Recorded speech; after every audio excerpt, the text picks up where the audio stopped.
अस्सलामु अलैकुम वरहमतुल्लाहि वबरकातुहू। 21 तारीख 21 जून के ताल्लुक़ से ख़बर गर्दिश कर रही है कि 21 तारीख को सूरज ग्रहण होने वाला है। तो आज अपनी इस वीडियो में हम आपको सूरज ग्रहण के ताल्लुक़ से ही चंद सवालात के जवाबात आपको देने वाले हैं कि सूरज ग्रहण कब होता है, कैसे होता है, क्यों होता है, इसका फ़ायदा और नुकसान क्या है, कब किस तारीख में होता है और सूरज ग्रहण जब हो तो क्या करना चाहिए। तो पहला सवाल कि सूरज ग्रहण कैसे होता है, उसका जवाब ये है कि देखिए, ज़मीन, चाँद और सूरज अल्लाह ताला ने इनको बनाया है और इनको इनके कान पर लगा दिया है। ये अपने वक्त के एतबार से गर्दिश करते रहते हैं, चलते रहते हैं। लेकिन एक वक्त ऐसा आता है कि जिसमें चाँद, सूरज और ज़मीन तीनों बराबर हो जाते हैं। जब ये होते हैं तो ज़मीन की जो रोशनी, सूरज की जो रोशनी ज़मीन पर पड़ रही होती है, तो क्योंकि चाँद और सूरज और ज़मीन जब बराबर हो जाते हैं तो चाँद सूरज और ज़मीन के बीच में आ जाता है। तो सूरज की रोशनी ज़मीन पर पड़ रही होती है, वो चाँद के बीच में आने की वजह से ज़मीन पर नहीं पहुंचती और चाँद का रिफ्लेक्शन, उसका साया ज़मीन पर पड़ता है, जिसकी वजह से ज़मीन पर अंधेरा हो जाता है और इसी को सूरज ग्रहण कहते हैं। सूरज ग्रहण क्यों होता है, इसकी एक वजह है, वो ये कि अल्लाह रब्बुल इज़्ज़त ने इस कायनात को बनाया और वो अपने बंदों को बताना चाहते हैं, दिखाना चाहते हैं। यह अल्लाह रब्बुल इज़्ज़त की एक निशानी है और वो ये बंदों को बताना चाहते हैं कि सूरज और ग्रहण, जिन्हें कुछ बंदे माबूद समझते हैं और ये समझते हैं कि इनमें अपनी कोई पावर है, तो अल्लाह ताला बताना चाहते हैं कि सूरज और ग्रहण, चाँद में अपनी कोई पावर, अपनी कोई ताकत नहीं है, ये माबूद नहीं है, ये भी अल्लाह की मखलूक हैं। अल्लाह ताला जब चाहते हैं इनकी रोशनी को छीन लेते हैं, ये किसी चीज़ के मालिक और मुख्तार नहीं हैं। अब ये बात कि सूरज ग्रहण का फ़ायदा और नुकसान क्या है, तो देखिए, सूरज ग्रहण का सिवाय इसके कोई फ़ायदा नहीं है कि ज़मीन पर कुछ देर के लिए सूरज की रोशनी आना बंद हो जाती है और सूरज के ग्रहण होने का कोई नुकसान नहीं है सिवाय इस नुकसान के सूरज की रोशनी ज़मीन पर आना बंद हो जाती है। लोगों में ये मशहूर है कि प्रेग्नेंट लेडीज़ को इस हालत में घर से बाहर नहीं निकलना चाहिए या यूँ नहीं करना चाहिए। बाज़ जगह मशहूर है कि उस वक्त खाना नहीं खाना चाहिए या ये करना चाहिए, वो करना चाहिए वगैरह। ये सारी मतलब और गलत बातें हैं, इनका कोई ताल्लुक़ नहीं है शरीयत इस्लामी से, इनकी कोई असल नहीं है।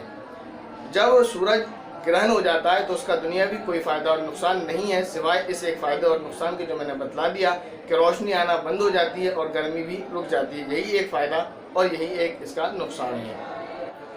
अब ये बात कि सूरज ग्रहण किस तारीख में होता है, तो देखिए, इस्लामी तारीख के एतबार से अगर चाँद का महीना 29 तारीख का है तो सूरज ग्रहण चाँद की 28 तारीख को होगा, और अगर चाँद का महीना 30 तारीख का है तो सूरज ग्रहण 29 तारीख को होता है। यही सूरज ग्रहण की तारीख है कि सूरज ग्रहण इस तारीख में होता है। अब ये सवाल कि सूरज ग्रहण जो 21 तारीख में होगा उसका वक्त और टाइम क्या होगा, किस वक्त सूरज ग्रहण शुरू होगा और किस वक्त रहेगा, किस वक्त तक ख़त्म हो जाएगा। तो इंडिया के टाइम के एतबार से सूरज ग्रहण जो शुरू होगा वो 9:15 पर शुरू होगा, स्टार्टिंग उसकी शुरू हो जाएगी, वो शुरू होने लगेगा। और पाकिस्तान का जो टाइम है वो इंडिया से जो 30 मिनट माइनस टाइम है उसको माइनस कर लें, उसी एतबार से अब आगे का टाइम भी आप जोड़ते चले जाएँ।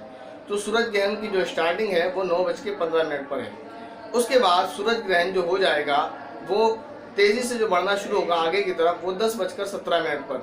इस वक्त आपको एक काम करना है, वो आपको बाद में बतलाया जाएगा। वो काम है नमाज कुसूफ। वो नमाज आपको पढ़ना है, कैसे पढ़ना है वो लास्ट में आपको बतला दिया जाएगा। तो जो नमाज कुसूफ पढ़ना चाहें तो वो 10:17 के बाद नमाज कुसूफ पढ़ सकते हैं। आगे चलकर 12:10 पर पूरा कंप्लीट सूरज जो है वो दरमियान में आ जाएगा और सूरज ग्रहण कंप्लीट हो जाएगा। उस वक्त सूरज नज़र नहीं आएगा। इसके बाद जो सूरज ग्रहण ख़त्म होगा वो शुरू होगा 3:04 पर।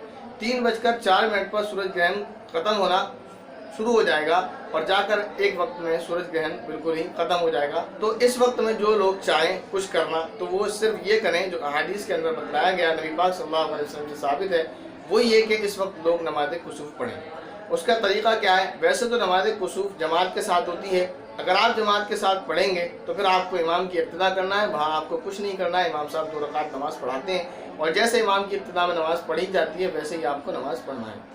लेकिन अगर जमात से आप नमाज़ नहीं पढ़ते, आप तनहा नमाज़ पढ़ते हैं, क्योंकि इस वक्त लॉकडाउन के तहत मुश्किल है, हर जगह जमात से नमाज़ हो भी नहीं रही है, तो नमाज कुसूफ आप जब तनहा पढ़ेंगे तो उसको वैसे ही पढ़ना है जैसे दूसरी नफिल नमाज़ें पढ़ी जाती हैं। اس کا کوئی الگ سے طریقہ نہیں ہے۔ صرف نماز کا نام نماز کسوف ہوگا اور نیت یہ ہو کہ میں اللہ تعالیٰ کے واسطے نماز کسوف ادا کر رہا ہوں۔ ہماری خواتین بھی اس نماز کو پڑھ سکتی ہیں اور وہ گھر میں رہتے ہوئے جیسے اور نمازیں پڑھتی ہیں نفل نماز، اسی طرح نماز کسوف کی 2 رکعت بھی پڑھ سکتی ہیں۔ اور ایک بات یہ بھی بتلانی ہے کہ جب جماعت سے نماز پڑھی جائے گی تو وہ 2 ہی رکعت ہوتی ہیں، لیکن اگر آپ تنہا نماز پڑھ رہے ہیں تو 2، 4، 6 جتنی نماز آپ پڑھنا چاہیں پڑھ سکتے ہیں۔ اس کے علاوہ جو سورج گرہن کے تعلق سے جو باتیں لوگوں میں مشہور ہیں ان کی کوئی اصل نہیں ہے۔ آپ جو چاہیں وہ کر سکتے ہیں، آپ اپنا کاروبار بھی جاری رکھیں، اس میں کوئی نقصان نہیں ہوگا، لیکن بہتر یہی ہے کہ ایسے موقع پر کیونکہ اللہ تعالیٰ اپنے بندوں کو نشانی دکھا رہے ہیں، اس وقت اللہ تعالیٰ کی طرف توجہ کریں، استغفار کریں، ذکر کریں، نماز کسوف پڑھیں، قرآن کی تلاوت کریں، جو چاہیں آپ نیک کام کریں اور اپنی پیاری پیاری دعاؤں میں مجھے یاد ضرور رکھیے گا۔ السلام علیکم ورحمۃ اللہ وبرکاتہ۔